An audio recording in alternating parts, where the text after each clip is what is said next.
2.0. Comenzamos.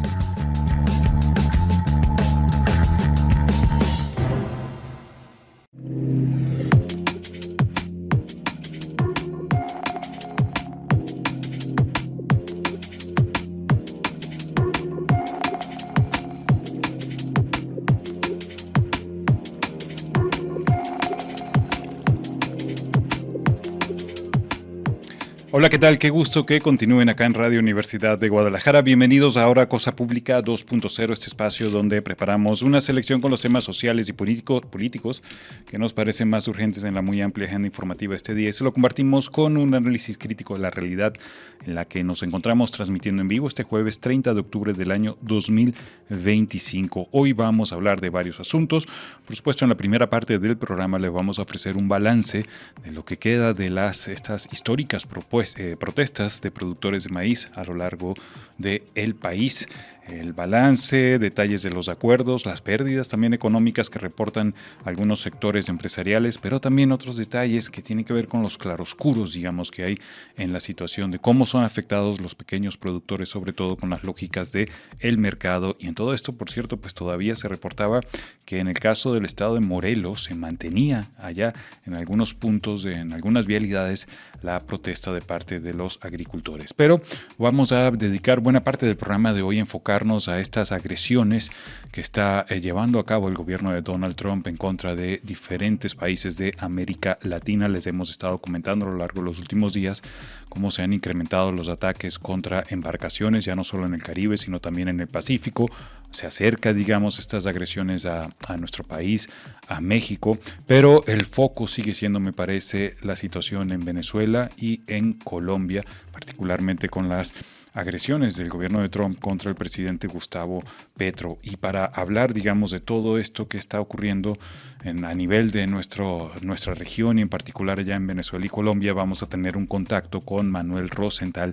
Él es integrante del colectivo Pueblos en Camino, está allá en Colombia y desde hace muchos años realizan análisis sobre los movimientos populares y sociales en aquella región, y con él vamos a conversar de este ambiente muy tenso que hay de Trump contra América Latina. Es el menú que tenemos en esta tarde. Antes de continuar, le quiero dar las gracias a Alejandro Coronado, que nos apoya con la producción de este espacio. Él cuenta con el apoyo de Stacy Torres y también de Diego Velázquez. Gracias a Manuel Candelas, que nos apoya en los controles técnicos de la cabina de Radio Universidad de Guadalajara. También saludamos a Daniela, que está por ahí acompañándonos. Y gracias a ustedes por acompañarnos a través del 104.3 de FM en la zona metropolitana de Guadalajara o a través de la red Radio Universidad de Guadalajara en el resto de Jalisco, y también en nuestras redes sociales. Muchas personas nos acompañan desde geografías más lejanas a través de nuestras cuentas en Cosa Pública 2 en X o Twitter, Cosa Pública 2.0 en Facebook y Cosa Pública 2.0 en nuestro canal en YouTube, al cual le invitamos desde ahora a que se suscriban. Bien, vamos a partir con los balances de las protestas de los productores de maíz. Después de 3 días de bloqueos carreteros de productores en demanda de un mejor precio por tonelada del grano, ayer ya comenzaron a retirarse los bloqueos que habían, los cierres en Guanajuato, Jalisco y Michoacán, después de llegar a un acuerdo con el gobierno federal, nos cuenta el diario La Jornada, mientras en Morelos, Sinaloa y Baja California continuaban con las movilizaciones al asegurar que con ellos no hubo un convenio. La Cámara Nacional de la Industria de la Transformación señaló que estas protestas dejaron pérdidas por 2.300 millones de pesos por los retrasos en transportes, cancelación de entregas, costos extras de almacenaje y desabasto temporal de insumos industriales y alimentos básicos. En Guanajuato reportan que retiraron 28 cercos y seguían obstruidos los tramos en Juventino Rosas, Salvatierra y Yuriria, esto hasta el cierre de la edición de ayer. Los labriegos aceptaron retirarse al acordar un apoyo de, se recuerda, 950 pesos por tonelada de maíz. Esto lo comentamos el día de ayer. Otros puntos cerrados en Jalisco comenzaron a reabrirse ayer. Hacia las 8, señala esta nota de La Jornada. Esta entidad es la segunda productora nacional de maíz, después de Sinaloa, y según Desarrollo Rural Estatal, su producción es de 3.8 millones de toneladas al año, o sea, nuestra entidad. En el caso de Michoacán, se restableció la circulación de las vialidades obstruidas en Sinaloa. Las 5 casetas siguieron tomadas ayer por los productores hasta que se fijen 7.200 pesos por tonelada de maíz. Mantenían ellos la protesta y no negociarán menos, es lo que advirtieron. En Morelos, los campesinos cumplieron 3 días de bloqueo en la autopista del Sol para demandar que mejoren también el precio del sorgo. El martes, se recuerda en esta nota, las centrales de autobuses suspendieron las corridas de Cuernavaca y Cuautla hacia Puebla. El día de hoy los inconformes acudirán, estaba planteada, al Palacio de Gobierno a negociar. En el caso de Baja California, los agricultores seguirán dando paso libre a los automovilistas en las casetas del Libramiento de Mexicali, pero continuaban las protestas. Vamos a compartir también esta nota en nuestras redes sociales y unos videos que ha estado publicando el portal de Desinformémonos. Son videos cortos donde, sobre todo en el caso de Morelos, las que están manteniendo esos bloqueos y la protesta hasta el día de hoy son sobre todo mujeres productoras de maíz que siguen exigiendo un mejor precio para su producto. En otra nota nos cuentan que representantes de productores de maíz de Jalisco, Guanajuato y Michoacán, pues se recuerda que firmaron una minuta con autoridades de la Secretaría de Agricultura y Desarrollo Social para garantizar la entrega de apoyos para este grano, y con ello se garantizó la liberación completa de los bloqueos carreteros en la región del Bajío que habían iniciado desde la noche de ayer. Es lo que cuenta otra nota de balance también de el diario La Jornada, después de 4 horas de reunión con Héctor Arronte, quien es el coordinador general de producción agrícola y ganadera de esta secretaría, y con Ulises Luna, quien es director general de precios y ordenamiento comercial en las oficinas de la secretaría, SADER. Los representantes informaron que por el momento esos acuerdos son definitivos, pero sostuvieron que van a ver si funcionan. En caso contrario, volverán a cerrar carreteras. Francisco Seguro, quien es representante de Michoacán, informó que es un acuerdo firme con el cual se quedan más tranquilos al tener un documento que los respalda, dice este productor. Precisó que no hay límite para la cantidad de toneladas que puedan vender. Indicó que los apoyos gubernamentales comenzarán la siguiente semana para todos los 3 estados. Señaló que la minuta contiene 5 puntos y se restablecieron las reglas de operación para este apoyo durante lo que resta de este año. Además, sostendrán reuniones permanentes a partir de la próxima semana con autoridades federales en las cuales, dijo, se expresará si algo no está funcionando. A la vez comenzarán las mesas de diálogo con la industria que realizarán los productores en cada estado. En cuanto a los bloqueos, continuaban. Esto todavía era una nota previa, continuaban en Guanajuato y Michoacán, pero ya se está convenciendo para que liberen, señaló este productor. Para Ricardo Hernández, representante de Jalisco, los cierres carreteros, dijo, ya no son necesarios porque ya se está negociando, es tiempo de soltar. Ya hicimos sufrir mucho a la gente. Pidió, lo comentábamos ayer, una disculpa, ofreció una disculpa a la ciudadanía porque sí hicimos sufrir a mucha gente, pero tuvimos que hacer esto para que nos escucharan. Advirtió que los agricultores siguen en pie y si no los cumplen volverán a hacer los bloqueos. En Jalisco, pues se recuerda en esta nota que fueron levantadas en su totalidad los bloqueos en los diferentes puntos carreteros que ya les comentamos el día de ayer. Por otro lado, también el Informador informa que, valga la redundancia, que productores de maíz de los 2 estados aseguran que no se han levantado todos los bloqueos.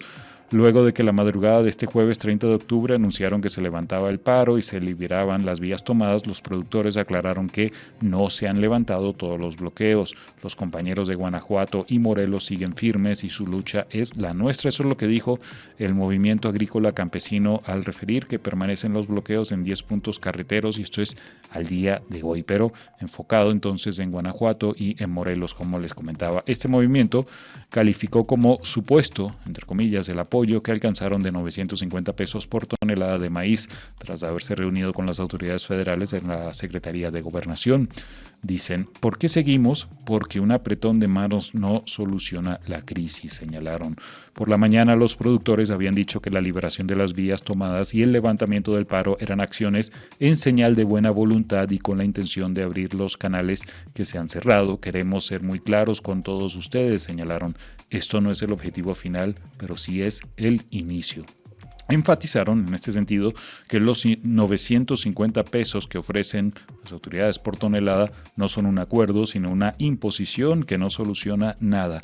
Aseguraron que ante el bloqueo de carreteras llegaron a estas medidas extremas por la desesperación. Dicen, el campo vive una realidad que el gobierno no quiere ver, es una bomba de tiempo. Hacemos un llamado directo a usted, señora presidenta, se refieren a Claudia Sheinbaum. Con la fuerza que nos da la tierra, es tiempo de tomar acción y ser parte de la solución. solución. Mientras la silla presidencial no convoque y no visibilice el problema, seguiremos siendo ignorados, señalaron. A propósito de la presidenta, esta mañana en la conferencia también dio declaraciones sobre este conflicto. Se continúa con las mesas de trabajo con los productores de maíz en diferentes entidades, con la Secretaría de Agricultura y Desarrollo Rural, SADER, para llegar a acuerdos, sostuvo la presidenta, pero advirtió que en algunos casos hay otros intereses, dijo ella, detrás de las demandas, pero insistió, donde haya interés legítimo se va a continuar con el diálogo. En este contexto, rechazó las acusaciones de que las protestas reflejen alguna ingobernabilidad. Son declaraciones que recoge la jornada y textualmente dijo la presidenta: yo no veo desgobierno ni tampoco el pueblo de México. Son algunas que están en contra nuestra que ahora toman esta postura, pero hay gobierno que eligió el pueblo de México. La presidenta señaló que los apoyos a productores se están canalizando prioritariamente a los pequeños productores, agidatarios y comuneros a través de diferentes programas como el fertilizante gratuito, Producción para el Bienestar o Sembrando Vida. En el caso del acuerdo alcanzado el martes, se dirigen a este sector que tiene pequeñas propiedades de hasta 2 hectáreas, pero se amplió a una cobertura a productores que tengan hasta 20 hectáreas, lo que abarcará a medianos propietarios, pero no a los grandes propietarios que pueden contratar los seguros. Eso me parece que tiene sentido. También justificó esta estrategia de apoyo a los productores ante el incremento de la producción mundial que se ha derivado de mejores condiciones meteorológicas y otros factores que ha provocado la reducción del precio de los granos. También en el diario La Jornada publican una nota interesante, un análisis más amplio de la situación justamente del mercado, y dice que los productores de maíz enfrentan una tormenta perfecta, es lo que señala una especialista. Los productores enfrentan una tormenta perfecta alimentada por una mayor producción internacional que ha presionado los precios a la baja y por la política arancelaria de Donald Trump. Sin embargo, otro factor clave son los intermediarios, es decir, las grandes empresas comercializadoras que llegan a encarecer los precios del producto al consumidor hasta en 200%. Imagínense, esas son las consecuencias de la intervención de esas grandes empresas. Eso lo explicó Víctor Quintana, dice que es experto en temas agroalimentarios, entrevistado por La Jornada.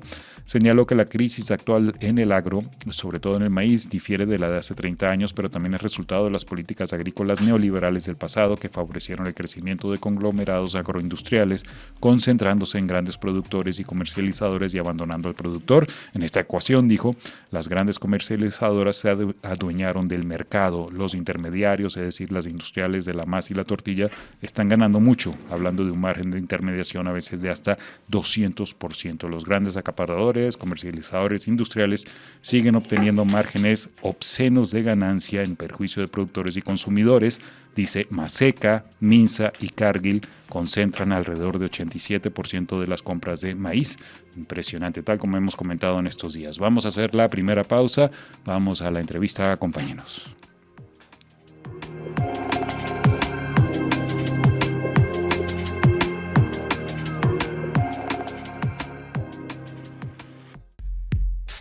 Cosa Pública 2.0.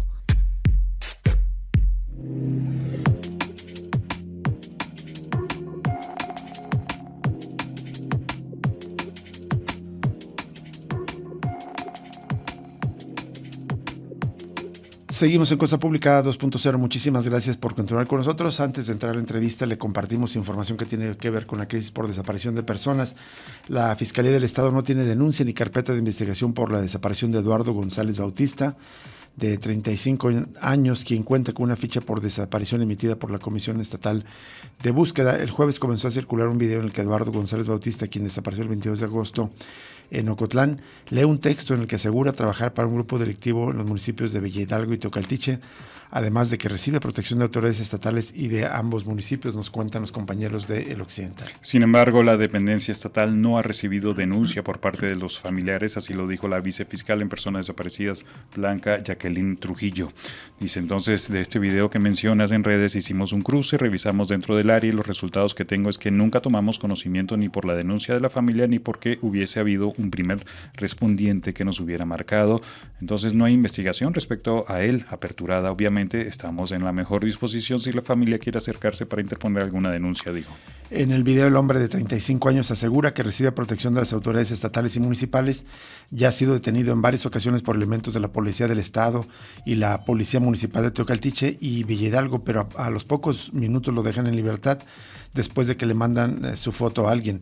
Yo soy de los que trabajo aquí en Villa Hidalgo y mi función es vender droga. La que se encargue de mí, de entregarme la droga, se llama Yasmín. Ella viene y me trae el material y a mí, a nuestros compañeros. Esto es lo que circuló en este video. En la nota comentan que el 11 de septiembre la Comisión de Búsqueda de Jalisco publicó una ficha de búsqueda. Además, los colectivos Guerreros Buscadores de Jalisco y Madres Buscadoras han publicado en sus respectivas páginas de redes sociales las cédulas de búsqueda. Se recuerda que desde hace más de un año los municipios de Teocaltiche y Villa Hidalgo han sido escenarios de diferentes hechos violentos y de que la Policía Estatal junto con autoridades federales han realizado detenciones y aseguramiento de armas en esas localidades. Bueno, en otra nota, otro hecho afortunado, un joven que contaba con reporte de desaparición fue localizado dentro de un anexo en Arandas. La Comisión de Búsqueda de Personas de Jalisco informó que este joven de 22 años fue localizado durante un operativo realizado en centros de rehabilitación en este municipio alteño. La persona identificada como Carlos Alejandro había sido vista por última vez el 19 de agosto del presente año en el fraccionamiento Bugambilias, esto en Zapotlanejo. Y bueno, con la información oficial dicen que el joven recibió atención integral y acompañamiento por parte del personal especializado de la Comisión de Búsqueda. Y en más información, el Sistema para el Desarrollo Integral de la Familia, el DIF, publicó en el periódico oficial Estado de Jalisco que dispone de un monto total de 38 millones de pesos para el programa Acompañar la Ausencia. La cantidad que se expone en una reforma a los lineamientos del programa publicado este martes, además de mencionar el monto y su desglose, incorpora algunas reglas para su distribución.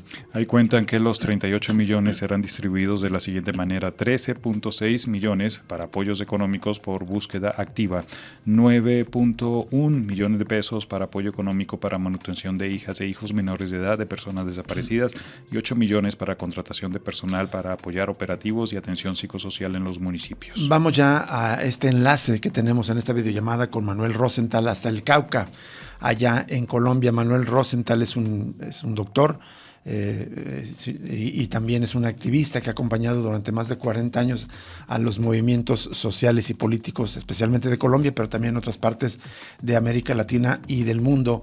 Es parte integrante del colectivo Pueblos en Camino y le agradecemos enormemente que acepte conversar con nosotros aquí en Cosa Pública 2.0 para tratar de entender qué es lo que está pasando con estas intervenciones que está llevando a cabo Estados Unidos, con estos ataques en el Caribe y también en el Pacífico y otros contextos. Perdón. Manuel, ¿cómo estás? Muy buenas tardes. Hola, buenas tardes. ¿Cómo están? Muy bien, Manuel. Muy agradecidos de que aceptes conversar con nosotros para el auditorio de Radio Universidad de Guadalajara sobre lo que está ocurriendo en estos momentos, estas tensiones deliberadas que está creando Estados Unidos con los ataques, supuestamente embarcaciones que ellos describen como de narcotraficantes, pero que evidentemente no hay ninguna prueba concreta de que esto sea cierto. Incluso si fuera cierto, pues no tendrían derecho a destruirlas, a asesinar a estas personas. Van más de 60 asesinatos. ¿Cómo describirías esta operación del gobierno de Estados Unidos? ¿Cómo podremos leerla, interpretarla, estos ataques, Manuel? Y también los ataques directos a gobernantes de Venezuela, de Colombia, entre otros. Bueno, buenas tardes. Miren, lo primero es que hay que llamar las cosas por su nombre, se le dan toda clase de términos, etcétera, pero estos son homicidios, son asesinatos ya en masa. Son, como decía, 61 personas asesinadas sin ninguna clase de proceso judicial, sin presentar evidencias. El presidente Trump, Hegseth, su secretario de Defensa, y Marco Rubio, el secretario de Estado, simplemente los señalan y los asesinan. O sea, el poder de decir son narcoterroristas y matarlos. Es en esencia, como lo vemos desde acá y como lo está planteando la gente que conoce del tema, es que esto es un pretexto. Tanto el tema de narcotráfico como de narcoterrorismo y todo lo que se está montando acá es un pretexto de la administración Trump. Pero y seguramente detrás de esto lo que hay son dos intenciones. Una intención es los recursos naturales y los recursos del territorio. O sea, las intenciones de Trump han sido claras desde la campaña presidencial y sigue en términos de más que imperial colonial, de invasiones a territorios. Y yo quiero señalar el hecho de que la plataforma marina más letal que ha existido en la historia de la humanidad, el Gerald Ford, portaaviones Gerald Ford, está en el Caribe ahora y hay más de 10,000 hombres de los Estados Unidos allí. Esto es una maquinaria para invadir o por lo menos para causar un terror tal que arrodille a los regímenes del continente. Entonces, eso está pasando. ¿Y qué van a hacer? ¿Hasta dónde van a llegar? Pues lo claro es que no parece que vayan a detenerse por el momento. Así es. Entonces, ¿tú crees que son como el preludio de una posible intervención directa en algunos de los países de América Latina? Yo tengo la idea de que sí, que detrás de todo esto, ideológicamente está Marco Rubio. Sí. Y la postura de Marco Rubio hace parte de todos los halcones de la Florida, de la gente de ultraderecha de Cuba, de la Florida, y él quería hacer esto mismo contra Venezuela y contra Cuba en el gobierno anterior de Trump y no pudo hacerlo, y ahora su intención es atacar, es entrar, y parece que bueno, ya hay evidencia presentada de que Trump ordenó a la CIA realizar acciones dentro del territorio venezolano. Lo otro es toda esa historia en torno de María Corina Machado. Ella, la opositora al gobierno Maduro, que recibe el Premio Nobel de la Paz, que es increíble que le den un Premio Nobel de la Paz a María Corina, independientemente de lo que sea, pero cómo procede ella de inmediato a pedir la intervención norteamericana en Venezuela y a ofrecerle su premio a Donald Trump, ofrecerle el reconocimiento a Trump, que es gracias a él. Entonces, aquí hay algo coordinado, planeado, y esto no quiere decir que uno esté defendiendo al régimen Maduro, sino que aquí los que pagarían el plato por todo esto serían los pueblos. Y de otra parte, para poner un poquito en perspectiva lo que está pasando, ha habido gobiernos que son realmente y abiertamente narcotraficantes. Uno, el de Noboa en el Ecuador.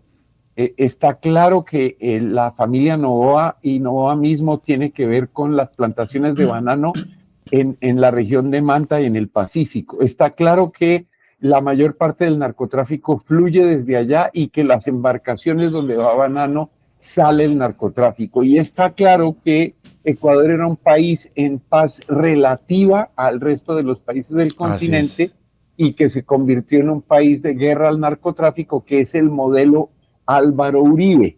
Participar en el narcotráfico, ser narcotraficante y atacar, con el pretexto de atacar al narcotráfico, atacar movimientos y procesos sociales. Entonces, esta dinámica tiene que ver con lo que avanza ahí. Lo mismo Álvaro Uribe, un narcotraficante reconocido, aunque no haya sido condenado, él sí en una lista de narcotráfico desde hace muchos años, y contra Álvaro Uribe no hay nada. Es más, cuando Álvaro Uribe es condenado en derecho, en un proceso que vimos todos en este país públicamente, Marco Rubio rechaza la condena y un sistema jurídico autónomo y exige la libertad de Uribe.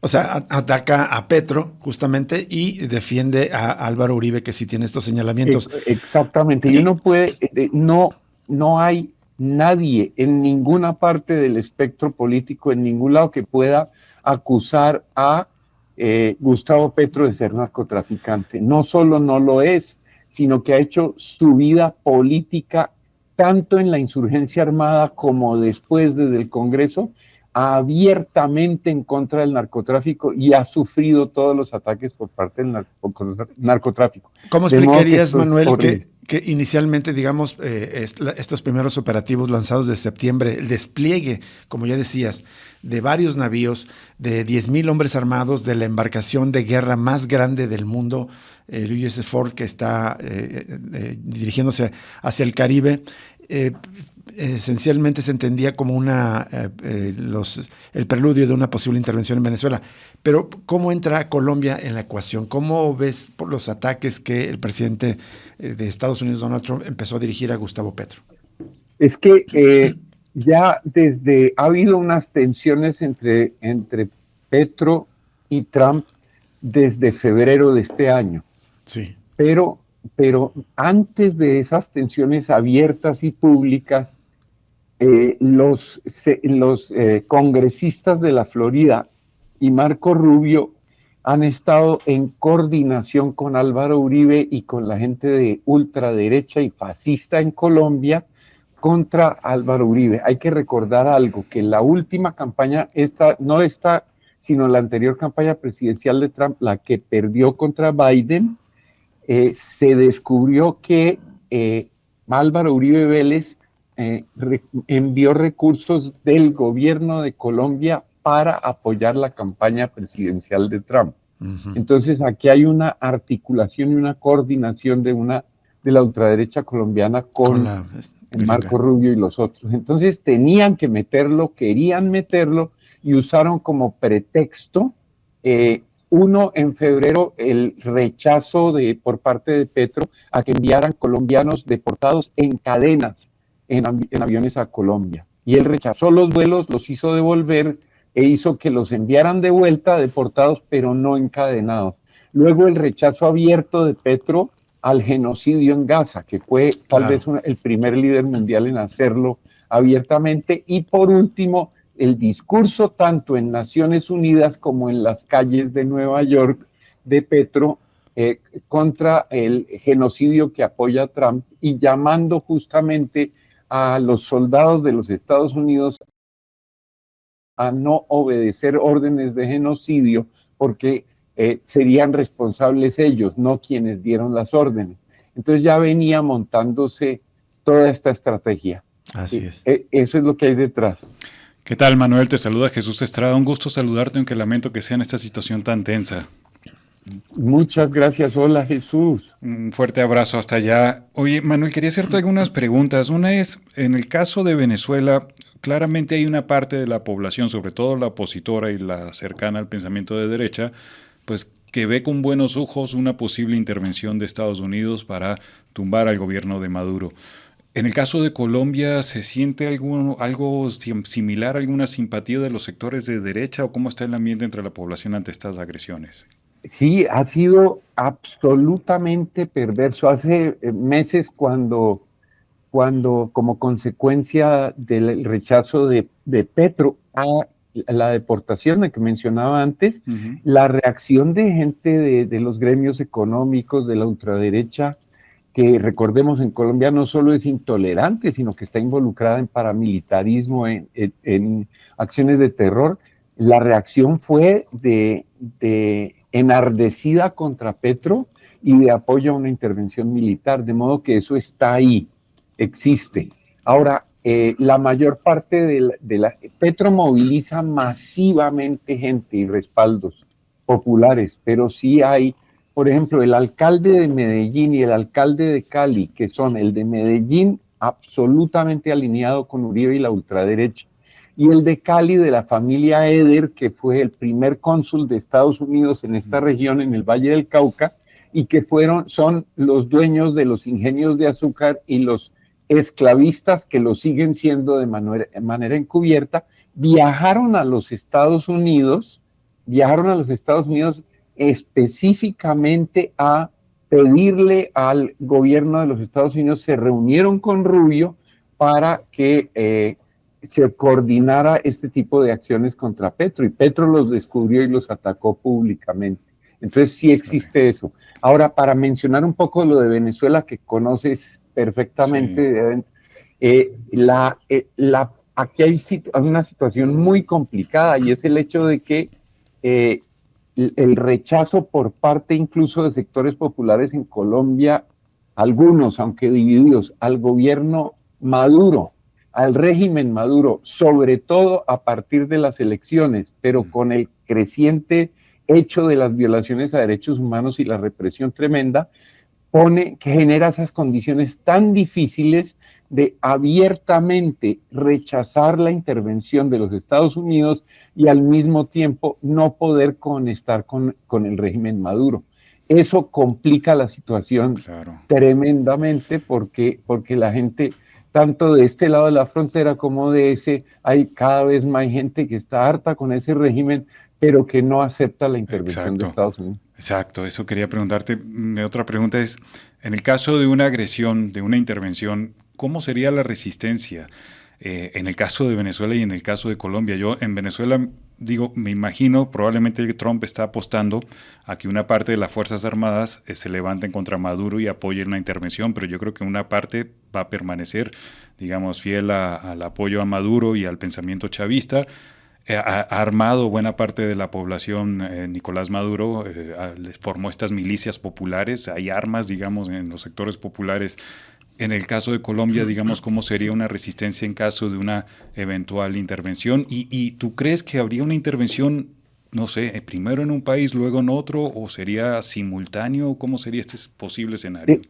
Mira, yo he estado tratando de buscar pistas para responder esa pregunta y no las hay. No las hay claras. Por ejemplo, esta mañana estaba viendo algo en Amy Goodman, en su programa, entrevistando gente diciendo que no han hecho una intervención militar en Cuba, porque siendo que Cuba estuvo aislada y solitaria, está aislada desde hace mucho tiempo, pero sería, según los cálculos que han hecho, no es que les hayan faltado ganas de intervenir militarmente, no es que no lo hayan hecho en parte, pero han fracasado, recordemos, una detrás de otra han fracasado, justamente porque el respaldo popular ha sido tal que no funciona esto, no les ha funcionado y generaría una catástrofe regional. Para mí la presencia puede ser, un escenario es que la presencia del portaaviones y tanta tropa en la región del Caribe es justamente para causar temor y un cambio de régimen en Venezuela con alguna intervención encubierta. Hay un hecho que se sabe y que filtró el New York Times la semana pasada, y es que de una parte Maduro mantenía a través de un enviado negociaciones con el gobierno Trump. Uno, que le ofreció todos los recursos que quisiera, empezando por el petróleo. Dos, tercero, que la vicepresidenta Delcy Rodríguez había ofrecido que había sido parte de un plan en que Maduro dejaría el gobierno, se quedaría con garantías en Venezuela, protegido, y le ofrecía, y eso estaba siendo negociado, toda clase de beneficios al gobierno Trump. Y que Marco Rubio rechazó esto junto con María Corina y esa oposición, porque si pueden no tener a Maduro y conseguir lo mismo, les va mejor. En otras palabras, que Maduro está negociando, está entregando. Entonces esto puede ser una presión para conseguir, para obtener. Yo creo que en el caso de Colombia hay algo parecido porque estamos en pleno proceso electoral presidencial que va a ser el año entrante. Entonces puede que la presión sea justamente para fortalecer a la derecha, generar una situación de caos económico y de miedo que obligue a la gente a apoyar a los fascistas, parecido a lo que acaba de hacer en Argentina con Milei, que fue la oferta de recursos económicos y lo apoyaban en la votación y funcionó. Y en Panamá lo mismo. Entonces puede que sea eso. Ese es un escenario. El otro es acciones encubiertas y acciones abiertas simultáneamente con esto. Aunque no sea una intervención directa. Manuel, te quiero pedir un favor, si nos puedes esperar 1 minuto y medio para ir un breve corte de identificación de estación y continuar con la charla. Muchas gracias. Volvemos después de este minuto con Manuel Rosenthal hasta el Cauca, ya en Colombia.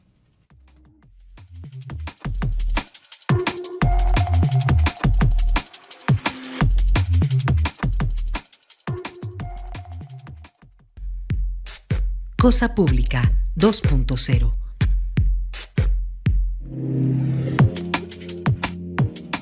Seguimos en Cosa Pública 2.0 en esta conversación con Manuel Rosenthal, un doctor activista que forma parte de Pueblos en Camino, allá hasta el Cauca, en Colombia, y nos está compartiendo este análisis, esta reflexión. Manuel, me parece muy importante lo último que nos acabas de decir, digamos, estos escenarios que es más bien como de presión. Pero, sin embargo, la presión de Estados Unidos no se limita solamente a Venezuela y a Colombia. Amenazó con invadir Canadá. A México también lo ha amenazado, digamos, quizás no directamente en contra de la presidenta, pero sí de intervenir supuestamente también con el pretexto de terminar con los cárteles de la droga. En Argentina claramente ha sacado dividendos de esta alianza con Javier Milei. En conjunto, ¿cómo ves esta, digamos, política de Estados Unidos en este segundo mandato de Donald Trump hacia América Latina, una región que parecía haber dejado olvidada en los pasados 10, 15 años y en la que había aumentado la presencia china, diplomática, comercial, financiera, y ahora no sé si en conjunto estamos viendo como una idea de decir no me vas a arrebatar, un mensaje también a China de que no quiere que le arrebate la hegemonía en América Latina. Perdón, muchas gracias por ese comentario, porque justamente ese punto es muy importante. Hay dos asuntos que hay que mencionar. Laura Richardson, que fue la comandante del Comando Sur hasta hace más o menos un año, bajo el gobierno Biden, dijo claramente, y ahí está grabado y la gente lo puede buscar en YouTube y verla, en un muy breve discurso explicó claramente la renovación de la doctrina Monroe. Este es el patio trasero, es su patio trasero, y es por recursos. Y lo dijo con toda claridad, dijo, la Amazonía, tierras raras, petróleo, minería y la mayor fuente de agua del planeta hoy en día. Entonces, y además explicó claramente lo que entonces no era tan dramático como ahora, el mayor socio comercial del continente en este momento ya no es Estados Unidos, sino China, pero además Brasil fue el origen de BRICS, que se ha convertido financieramente, es mucho más grande que los Estados Unidos globalmente. Entonces, Estados Unidos en lo económico tiene una debilidad frente al bloque chino y a los bloques que se están conformando. Ese es uno. Segundo, que Estados Unidos, el capitalismo global en general, pero en particular en Estados Unidos, tiene una crisis gigantesca y es una crisis que abarca como nunca antes una crisis de reproducción social de su gente dentro del país, y globalmente hay cada vez más gente que no puede sobrevivir. Una crisis económica con un estancamiento de la economía gigantesco, una capacidad productiva enorme y que no hay mercados para eso. La crisis ecológica de la que no tenemos que hablar, pero por ejemplo, Melissa es consecuencia, el huracán ahora es consecuencia directa del calentamiento global, eso lo han dicho todos los expertos, el empeoramiento de esto. Y una crisis profunda de legitimidad. Entonces hay excedentes de población, excedentes de capital y esta competencia de déficit relativo de recursos naturales. Entonces ese es otro motivo gigantesco para, sea como sea, acceder a esto. Entonces recordemos, y esto ni siquiera es teórico, recordemos aquella confrontación en la Casa Blanca entre Zelensky, el presidente de Ucrania, y Trump. Y Trump lo que dijo abierta y directamente fue: me entregas todas las tierras raras y toda la comida que produces o retiro el apoyo militar. Eso es lo que está pasando. Entonces, la intención en el continente es eliminar excedentes de población, eliminar excedentes de capital, acceder a recursos y territorios abiertamente. No se nos olvide también Panamá. Claro. Y en Panamá, que ha sido ignorado y olvidado, en Panamá hasta el día de hoy la represión es violenta porque el presidente panameño le ha entregado contra China todo el canal y todo lo que le ordene Trump. Entonces estamos viviendo un neocolonialismo en curso y apenas empezando. Así es, Manuel, y en este contexto, digamos, ayer cuando pactamos la entrevista te mencionaba lo grave que me parece esta masacre de más de 130 jóvenes en unas favelas en Río de Janeiro. ¿Cómo podríamos meter, digamos, estas masacres o ligarlas? Porque justo ayer presentamos la noticia de que la última ofensiva de Israel contra la población civil en Gaza había dejado 100 muertos. Y decíamos, ¿cómo es posible que en un solo operativo policíaco supuestamente en contra del crimen organizado se haya asesinado a más de 130 personas? ¿Cómo encajarías, digamos, este acontecimiento dentro de todo este contexto? Sí, yo quería mencionar eso para ponerlo porque una de las cosas que ha dicho el presidente Petro y de las que advirtió hace mucho tiempo en su posición frente al genocidio contra la población de Gaza fue justamente esa, es decir, los misiles, los bombardeos están cayendo allá y van a caer en el resto del mundo. Si lo permitimos allá, nos llegará a todas y todos. Esto es una estrategia. En Brasil, los ultraconservadores y particularmente el gobernador de Río Castro aprovecha una salida del país de Lula, y esto es campaña electoral. El año entrante hay elecciones de Mitaca y el gobernador quiere elegirse al Senado y es una acción militar gigantesca, devastadora, y es exactamente el patrón Gaza.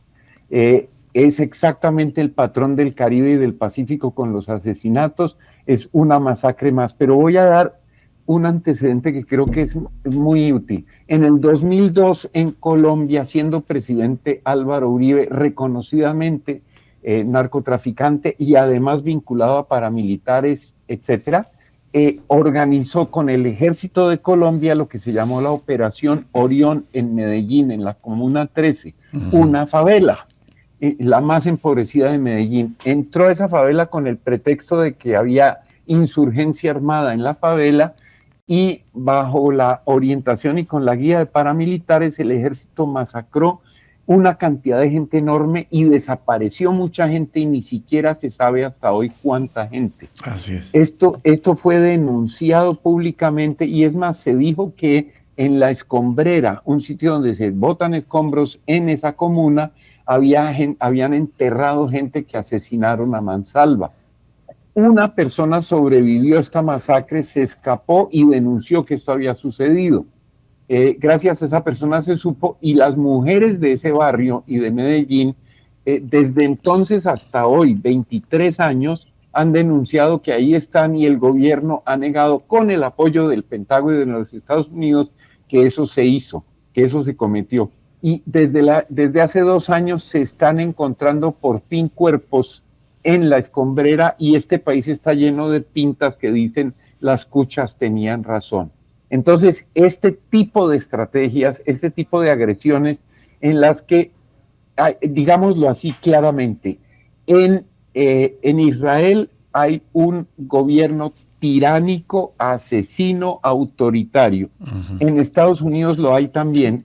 Estados Unidos, el Ejecutivo tiene libertad absoluta de hacer lo que quiera, sin ningún control de las instancias de control, abiertamente, inclusive ilegal, y mentir, porque el presidente Trump miente constantemente y no se puede hacer nada. El legislativo, pues todos vimos que se encuentra paralizado, que no tiene recursos, que no está actuando, y Trump no hace nada para resolver eso, o sea que de hecho hoy gobierna por decreto y hace lo que quiere.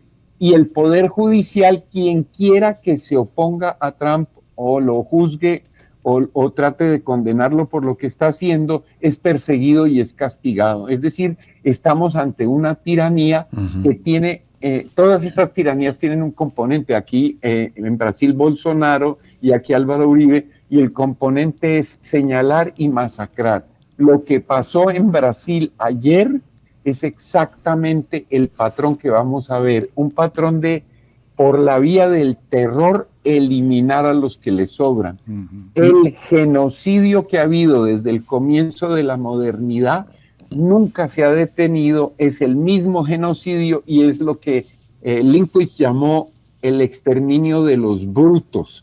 Culpar al pobre o al empobrecido, a la mujer, al negro, señalarlos, y el pretexto hoy en día es el narcotráfico, y en el caso de Palestina los llamaron animales, bestias, etcétera. Claro. El pretexto fue octubre 7 y esto se va a extender, y es lo que quería llamar la atención.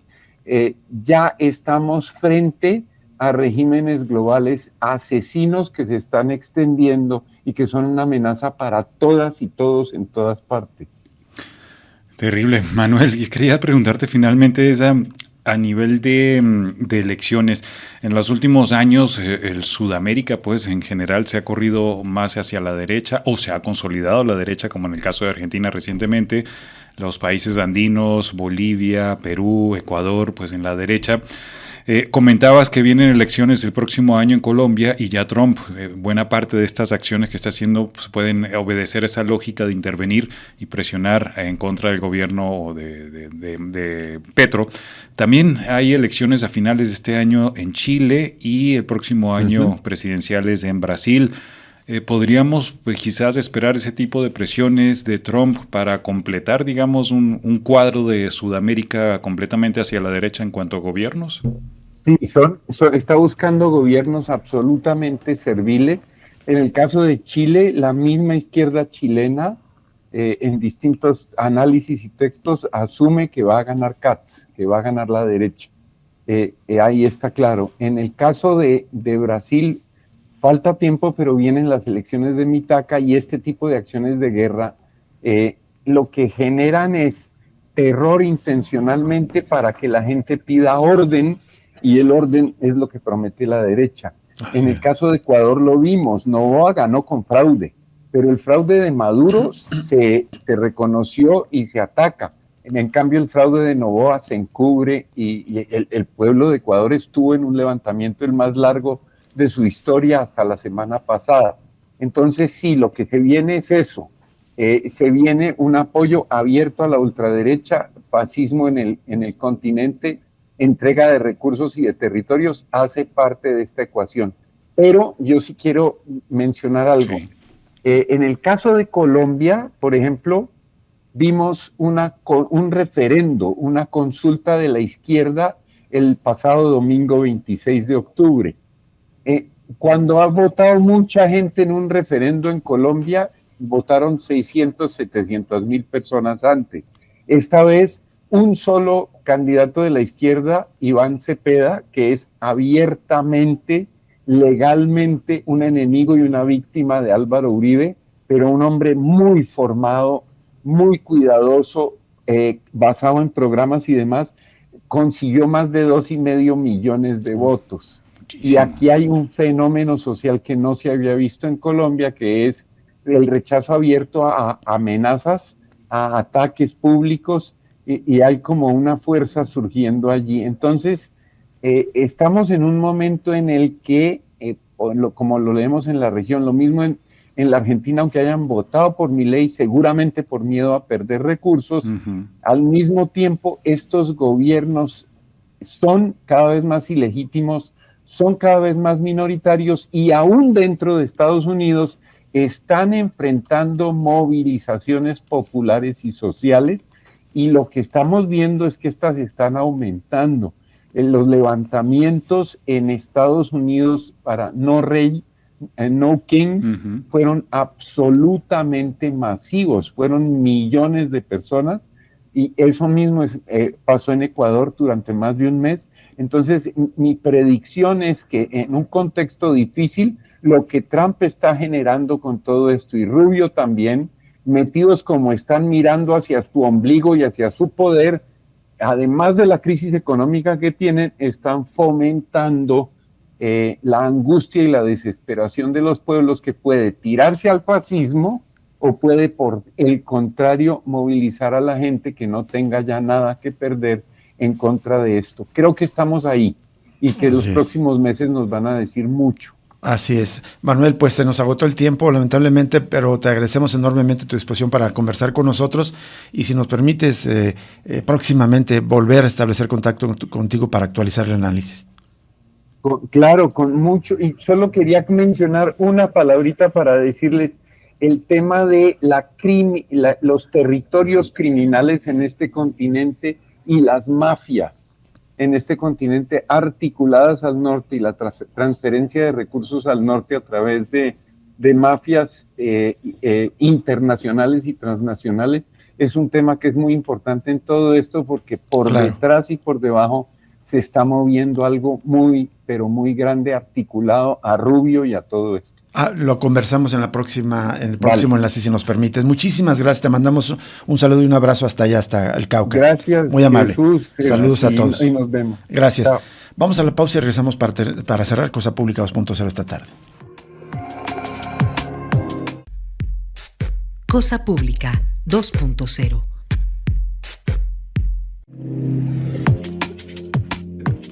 Regresamos solo para despedirnos y también queremos mandarle muchísimos saludos a Gabriela Muñoz y Anita Hernández, radioescuchas de Cosa Pública 2.0 aquí en Guadalajara y allá en Tototlán también. Un cordial saludo a ellas que nos encontramos recientemente y que son radioescuchas frecuentes de Cosa Pública 2.0. Hasta mañana, muchas gracias. Luego.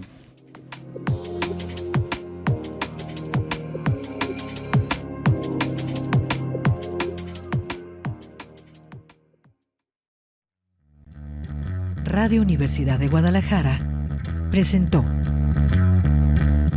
Cosa Pública 2.0. Rubén Martín y Jesús Estrada con el análisis crítico de la actualidad. Cosa Pública 2.0. Gracias por escucharnos.